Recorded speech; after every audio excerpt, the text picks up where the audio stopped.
se produjeron a lo largo de su estadía dentro del sistema penitenciario. ¿Él le entregó algún tipo de documentación, de carta, de declaración que en el caso de que él perdiera la vida debería ser revelado? No, a mí no me entregó nada. Yo, como le dije, la última vez que logré hablar con él, realmente estaba muy ilusionado porque pensaba él y pensaba yo que se iba a poder limpiar su nombre, iba a poder salir libre y se iba a saber la verdad a través de la reapertura del caso por medio de la oficina del FBI y saber realmente de que en Guatemala las cosas no son lo que aparentemente todo el mundo nos hace ver, lo que realmente a veces hay agendas que se encierran atrás de los grupos de presión y manipulan muy bien la opinión pública. Y en el caso de Capital Lima, lamentablemente ese fue al final lo que aquí sucedió, pero fuera de la ilusión que él estaba de obtener al final la verdad después de 18 años, fuera de eso no me entregó nada, lamentablemente.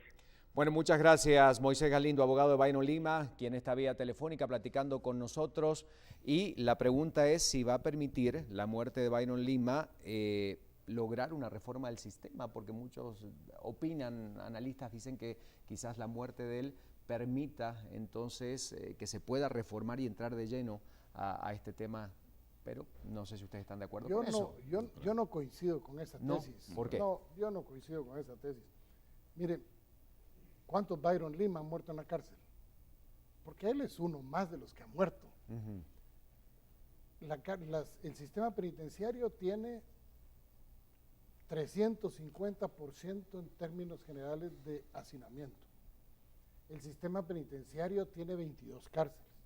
La policía tiene 33 centros de detención que son inconstitucionales, que son cárceles en manos de la policía.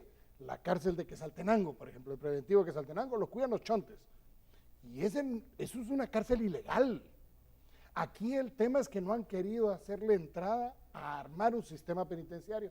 Y se lo decía yo en una visita que le hice al comisionado Iván Velázquez hace 15 días, hoy hace 15 días, donde le fui a entregar mi posición con respecto a las cacareadas reformas constitucionales, en donde le decía, mire, estas reformas tienen cosas buenas, tienen cosas que no son buenas, pero usted me va a decir a mí que no hay la necesidad de reformar el sistema de justicia cuando el principal eslabón del sistema de la justicia se llama sistema penitenciario, y dejaron fuera el sistema penitenciario. Un policía tiene a un detenido 6 horas, un juez lo controla básicamente en un proceso de 2 años. El sistema penitenciario lo tiene 10, 20, 30, 40 años o más en la cárcel. ¿Quién es al final donde deberíamos enfocarnos en la rehabilitación, en la reinserción, en cumplir con la ley, en poder tener cárceles de máxima, de mínima, de mediana seguridad? Ricardo, aquí en Guatemala seguimos, desde hace 9 años la ley prevé, la ley que nosotros impulsamos y que logré que pasara en el Congreso por unanimidad, una de las pocas leyes que se ha logrado así, prevé el grillete electrónico. ¿Por qué tenemos que meterle cárcel a todo el mundo si hay delitos que no representan una amenaza a la sociedad? Pero aquí no, aquí se trata de los planes de Escoba, 104 detenidos en operaciones de extorsiones y a los 15 días 105 salieron libres. O sea, todo es un show mediático con el propósito de empujar figuras que al final no logran ni siquiera un triunfo en los tribunales de justicia. Aquí hablemos la verdad, al sistema podrido no le convienen los cambios en el sistema penitenciario, porque el negocio de las cárceles es un buen negocio. Quiero ver a mi mujer, pago. Quiero ver a mis hijos, pago. Quiero ir al baño, pago. Quiero comer, pago. Quiero dormir, pago. Todo es corrupción. Y es un centro de seguridad para los cerebros delincuenciales. O sea, el lugar más seguro para yo tener mi estructura de información, para operar, para controlar mi call center, es ahí, porque es el lugar que menos se va a allanar. Es más probable que allanen mi casa, mi lugar de trabajo y no el propio Hasta para centro. guardar secuestrados ha servido.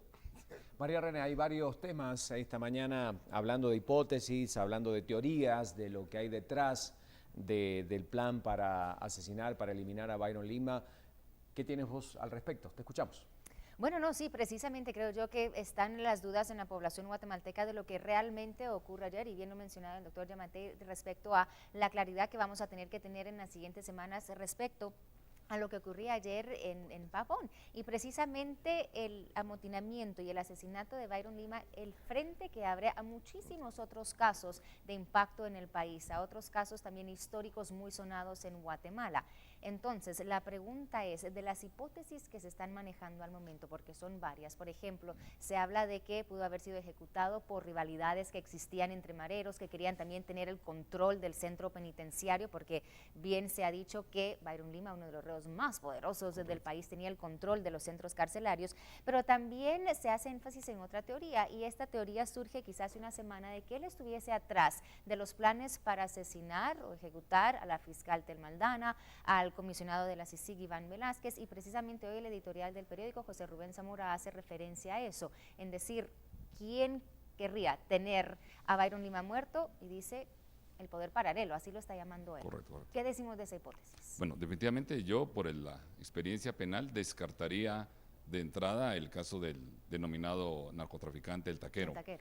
Cuando se hace un diseño estructural para asesinar a alguien, cuando el crimen organizado participa en esto, lo primero que tiene que tener es lanzar una bomba para una tesis, ¿verdad? Y decir, miren, esto fue un problema de narcotráfico y por eso el taquero tiene responsabilidad. Desde ahí hay un mal error en el diseño de este asesinato múltiple que se realizó, porque hubiera sido más fácil para ellos no decir cuál era la tesis inicial, decir que tal vez fue un problema político que vende más en ese tema por la figura que representa Byron Lima, analizándolo con todo respeto a los familiares y amigos de él, porque si desde el principio yo doy una tesis, si yo filtro una tesis a la prensa, a los medios, esa tesis es la errónea. Era más fácil decir de que había sido asesinato por cuestiones políticas, por cuestiones y todo, y después que investigando se descubriera que había sido el taquero. Yo descartaría, por la experiencia criminológica, que no es responsabilidad de ellos. Después yo le agregaría aquí el modus operandi en esto, la filtración de armas. Yo me iría más por la tesis de ver lo que preguntaba Ricardo al abogado Moisés Galindo, en qué información tiene. Claro. Mucho del control que ejercen las personas como Byron Lima dentro del sistema penitenciario, dentro de la policía, dentro del Ministerio Público, es la recopilación de información. Cualquier persona que ingresaba procesado o reo, lo primero que tenía era una entrevista con Byron Lima. ¿Y qué información tenés? Sí, claro. ¿De dónde venís? O sea, recopilar información siempre va a dar control. Tampoco Byron Lima es el sujeto que nos han querido vender como que él tenía control del sistema penitenciario. Sí puede tener control de varias operaciones dentro de algunos centros penales, pero el sistema penitenciario es algo muy grande, no es solo la cárcel o cerrar la puerta con candado. Ahí hay estructuras de proveedores, de contratación de guardias, de contratación de funcionarios públicos de alta relevancia, y por mucho que queramos analizarlo, una sola persona no podría tener control. Lo que sí también descartaría es la tesis de que él tenía conocimiento. Yo no creo que nadie quiera asesinar a la fiscal general de la República. Creo que es una tesis que han querido vender dentro de la estructura. Se ha vuelto una funcionaria muy importante, ha hecho muy buen trabajo, y subirle los bonos con esa tentativa de asesinato, sí, a José Rubén Zamora sí creo que lo ha querido asesinar mucha gente desde hace mucho tiempo. Inclusive provee más información a veces que el Ministerio Público. Aquí lo que hay que buscar es quién se beneficia con la muerte de él, que es muchísima gente, pero quién tiene la capacidad de poder realmente ejecutar esa acción. Ya lo decía el licenciado Galindo, él ha tenido intentos de asesinato durante mucho tiempo, pero no todos han sido por la misma razón. Claro. Ahorita hay una razón fundamental para asesinarlo, y yo me iría más por el control de información, claro, por lo que realmente llega a él a conocer dentro. ¿Qué poder diría yo? Sí, exactamente, ahora, tiene el poder para ingresar granadas, armamento y lo último al sistema penitenciario. Hay una cosa que vale la pena, porque hoy lo que es de una manera no necesariamente es así. El manejo de la información dentro de las cárceles es vital, como lo dice el licenciado Barrios.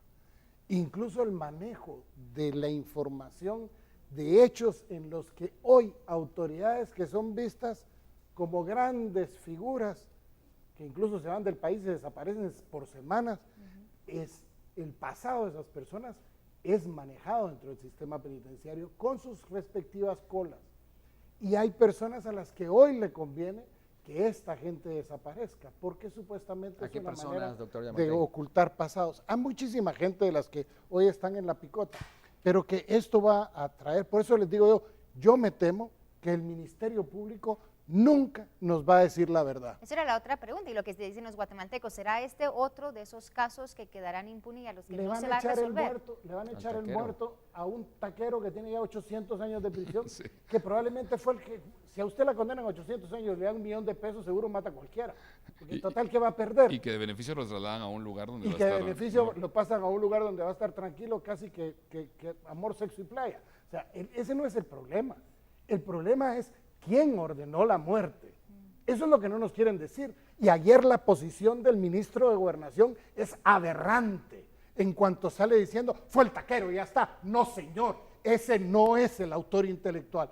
¿Quién es el autor intelectual? Es el que quiere cooptar, ese sí, al Estado, porque le conviene la cooptación del Estado a las fuerzas que quieren hacer de nosotros, los guatemaltecos, los títeres de siempre. Así que aquí lo que esperamos hoy del Ministerio Público es que por primera vez actúen con diligencia, con prontitud, con eficacia y escupan la verdad. El taquero pudo haber sido el asesino, pero no obedecía más que órdenes y queremos saber quiénes son los cerebros. Los aliados que tuvo durante mucho tiempo el capitán serían los primeros a investigar. Es que eso es parte de lo que se maneja, ¿no? Y por eso decimos los frentes que abre esto, no solo la problemática en el sistema penitenciario y cómo no hay control del mismo, pero precisamente sabemos que Byron Lima fue protegido por muchos. O sea, vimos fotografías en eso anteriores de políticos que llegaban a visitar Byron Lima con la maquila que él montó dentro de la cárcel para dijo que había puesto realizar playeras al Partido Patriota. Porque él se lo había recomendado. Sí, exactamente. los aliados. Bueno, y mucha información que surgía de opiniones de él que ni siquiera las autoridades conocían, o sea, sí era un tema bien complejo. Si tuviéramos que hablar de la reforma para tratar de darle un aspecto propositivo a toda esta crisis que hoy se está viviendo, ¿es posible en esta circunstancia, Sí, en esta coyuntura de país? Sí, en cualquier momento. Ricardo, este país está urgido de reformas, este país está urgido de fortalecer instituciones, y eso en cualquier momento. No hay que esperar a que maten a uno para decir que se van a hacer los cambios, no. Esto deberían de ser procesos que deberían de haber arrancado hace mucho tiempo, que no han querido. Y te pongo un ejemplo. Hace 10 años casi, 9 años, dejamos establecido 10 cárceles en 10 distintos departamentos, cárceles de 200, 250 personas, cuyo costo no pasaba los 10 millones de quetzales por cárcel, porque no había moco por medio, salían baratas, para poder descentralizar y desconcentrar el hacinamiento y quitarle a la policía el control de las cárceles en las comisarías. No se ha hecho ni una, porque el dinero que fue destinado para eso, un gobierno de color verde que llegó después, lo agarró y lo utilizó para regalar bolsitas y cualquier pendejada. No quisieron entrarle al sistema penitenciario. Después viene otro, se viste de color naranja, se le plantean soluciones y ¿qué es lo que hacen? Sus bolsitas, sus laminitas, sus chechurillitas para tratar de mantener una corrupción. El problema de Guatemala, al final de cuentas, es la falta de institucionalidad provocada por la más aberrante de las ambiciones personales de quienes nos gobiernan con el propósito de lograr lo que hoy estamos viendo, una corrupción gigantesca.